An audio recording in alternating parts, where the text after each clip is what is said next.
أعوذ بالله من الشيطان الرجيم. بسم الله الرحمن الرحيم.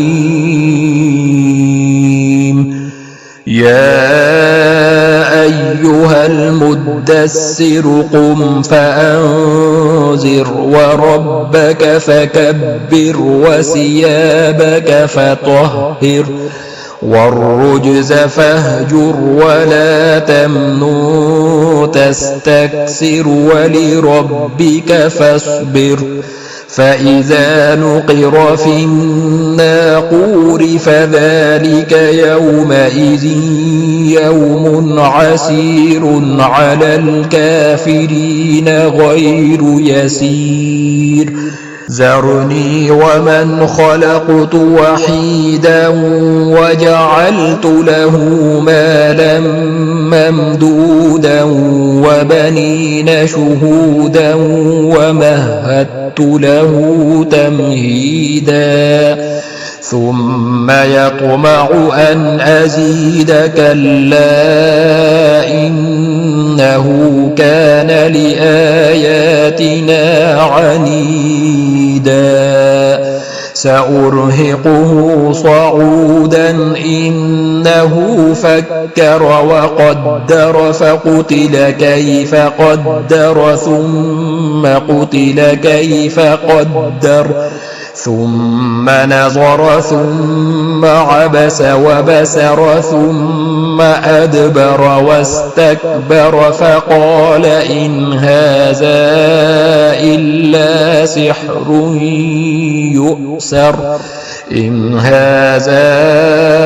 إلا قول البشر. سأصليه سقر وما أدراك ما سقر لا تبقي ولا تذر لواحة للبشر عليها 19 وما جعلنا أصحاب النار إلا ملائكة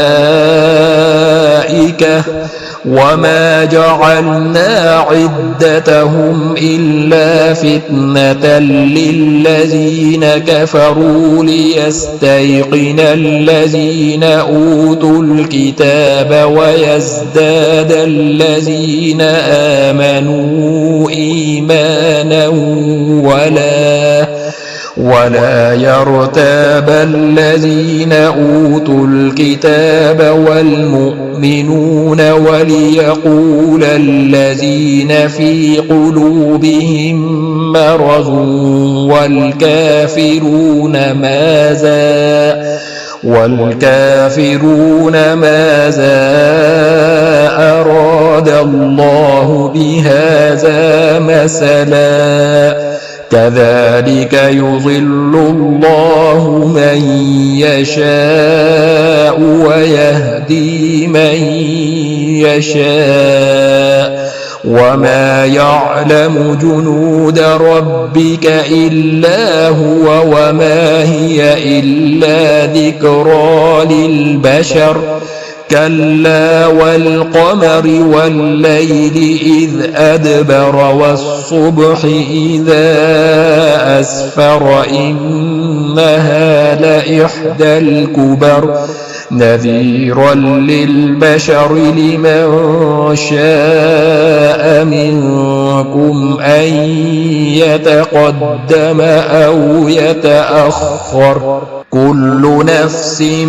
بما كسبت رهينة إلا أصحاب اليمين في جنات يتساءلون عن المجرمين ما سلككم في سقر قالوا لم نك من المصلين ولم نك نطعم المسكين وكنا نخوض مع الخائضين وكنا نكذب بيوم الدين حتى أتانا اليقين فما تنفعهم شفاعة الشافعين فما لهم عن التذكرة معرضين كأنهم حمر مستنفرة فرت من قسورة بل يريد كل امرئ منهم أن يؤتى صحفا منشرة كلا بل لا يخافون الآخرة كلا إنه تذكرة فمن شاء ذكره وما يذكرون إلا أن يشاء الله هو أهل التقوى وأهل المغفرة.